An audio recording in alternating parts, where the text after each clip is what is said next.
There was a version of Australia that existed before everything got complicated, before everything got regulated, before everything got expensive and impersonal. An Australia where life felt simpler, freer, and somehow more real. If you're old enough to remember it, you know exactly what I'm talking about. And if you're not, you're about to discover what's been lost. This is Australia before they ruined everything. 10 memories you deeply miss, even if you don't always realize it. Let's remember what we had. Number 1, when Australians looked out for each other. And here's the memory that sits deepest. The Australia where people looked out for each other. Where neighbours helped neighbours, where communities were tight-knit, where there was a sense of collective responsibility. If someone was struggling, you helped.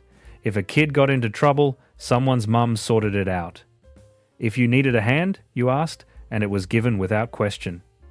There was mateship, there was solidarity, there was a belief that we were all in it together. Now, everyone's isolated, everyone's busy, everyone's looking out for themselves. We've become more individualistic, more disconnected, more afraid. We lock our doors, we don't know our neighbours, and we scroll through phones instead of talking to each other. They didn't ruin this with a single decision. It happened gradually, through 1,000 small changes that eroded community and replaced it with isolation. But the result is the same, that Australia, where people genuinely cared about each other, where community mattered, it's gone, and it's the thing we miss most of all. Number 2, when Australia was less crowded and less rushed, there was an Australia where life moved slower. Traffic was manageable, beaches weren't packed. You could find a park without circling for 20 minutes, and there was space to breathe. Cities felt livable, towns felt peaceful, and you didn't feel like you were constantly competing for space and resources. Now, everything's crowded, everything's rushed, everything's a struggle. Roads are gridlocked, public transport is overcrowded, housing is scarce, and the pace of life is relentless. Population growth without infrastructure investment has strained everything, and the quality of life has declined.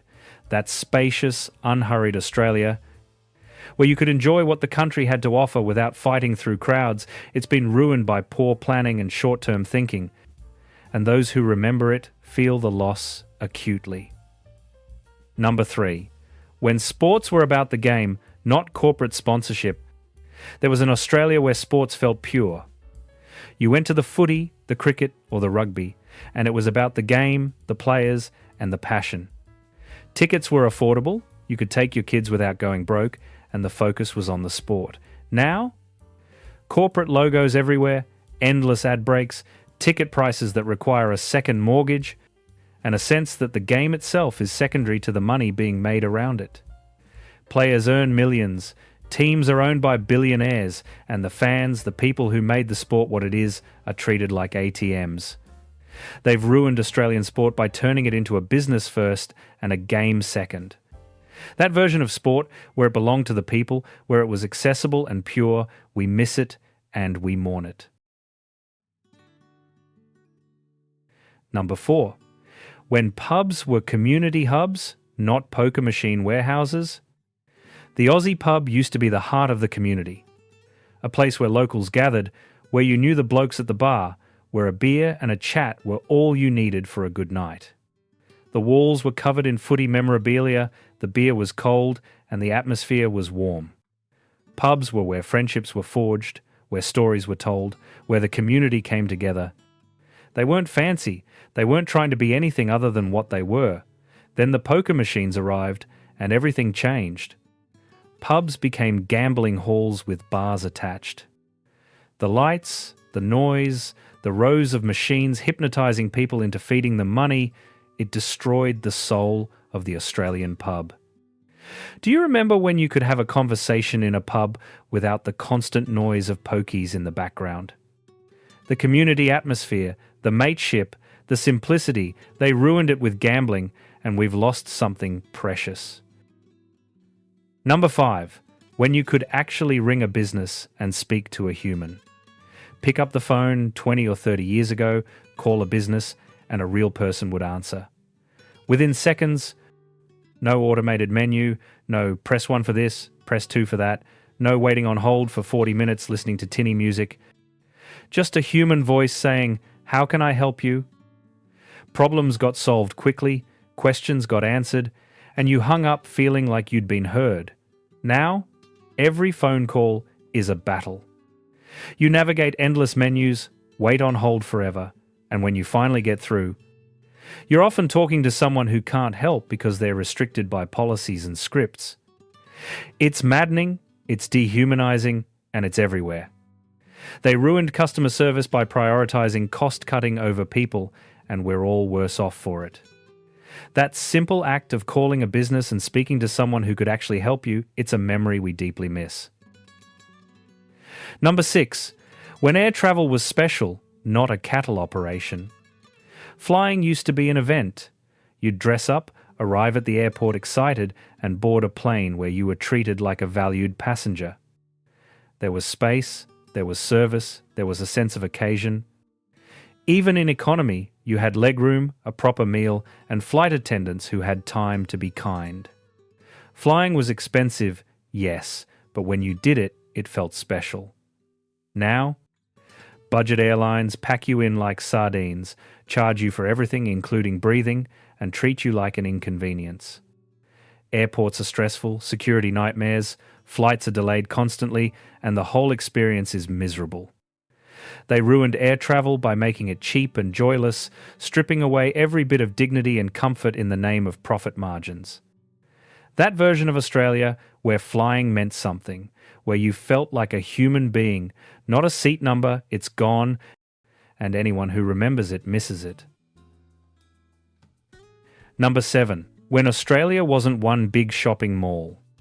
There was a time when every suburb had its own character, its own local shops, its own heart. The corner store where you bought your milk and the shopkeeper knew your family, the butcher who wrapped your meat in paper and gave your dog a bone, the bakery that made fresh bread every morning, the fish and chip shop that was an institution. These weren't chains, they weren't franchises, they were local businesses, run by local people who lived in the community. Shopping wasn't something you did at a massive complex on the weekend. It was woven into daily life. It was personal. It was human. Now, every suburb looks the same. The same chain stores, the same supermarkets, the same anonymous transactions. The corner stores closed, the local butchers couldn't compete, the bakeries were replaced by factory bread. We traded character for convenience, community for corporations, and we lost something essential. The Australia of independent shopkeepers and unique streets, they ruined it with shopping centres and sameness. Number 8. When you could get real customer service. Walk into a shop or a bank or any business in the old Australia and you'd be greeted by a person who knew what they were doing. Someone who'd worked there for years, who took pride in their job, who actually helped you. You'd ask a question and get a real answer. You'd have a problem and they'd solve it. There was accountability, there was connection, there was a sense that the business cared about you as a customer, not just as a transaction. Now, you press buttons on a phone menu that goes nowhere, you talk to someone offshore reading from a script who can't actually help. You get passed from department to department until you give up. The human element has been stripped away, replaced by automation, cost-cutting, and indifference. Do you remember when you could walk into your local bank and the teller knew your name, knew your account, and treated you like a person? That version of Australia, where service meant something, where people mattered, they ruined it in the name of efficiency and profit. Number 9. When kids could play outside without constant supervision. There was an Australia where kids left the house in the morning and didn't come home until dinner. They roamed the streets, explored the bush, rode bikes to the local creek, and played in parks without a parent in sight. It wasn't neglect, it was childhood. Parents trusted their kids, trusted the neighbourhood, and trusted that if something went wrong, someone would help. Kids learned independence, learned to navigate the world, learned to solve problems without adults stepping in. They climbed trees, built cubbies, had adventures, and came home dirty, tired, and happy. That freedom shaped an entire generation, taught them resilience and confidence. Now, kids are scheduled, monitored, driven everywhere. Parents are judged if they let their children walk to school alone. The fear, the paranoia, the endless regulations they've stolen childhood. And while safety is important, something irreplaceable has been lost. That sense of freedom, that trust in the world, that belief that kids could just be kids, it's gone, and we miss it deeply. Number 10. When you could actually afford a house on a normal wage. There was a time, not that long ago, when an ordinary working Australian could buy a house. Not a mansion, not a palace, just a decent 3-bedroom place with a backyard. You'd work hard, save for a deposit over a couple of years, and then you'd own your own home. A tradie, a factory worker, a teacher, they could all do it. The mortgage might take 25 years to pay off, but it was achievable, realistic, and normal. Houses weren't investment portfolios or auction battlegrounds, they were homes. Places where families grew, where memories were made, where you put down roots. You didn't need to be rich, you didn't need family money, you just needed a job and determination. Now, that version of Australia is gone. Houses cost 10, 15, 20 times the average annual wage. Young Australians work multiple jobs, save for decades, and still can't afford what their parents bought in their 20s.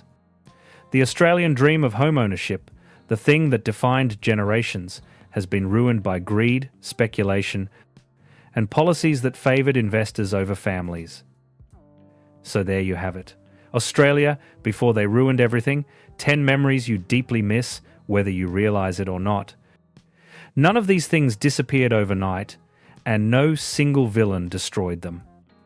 It was progress, it was policy, it was greed, it was complacency, it was the slow accumulation of changes that prioritise profit over people. Efficiency over community, and growth over quality of life.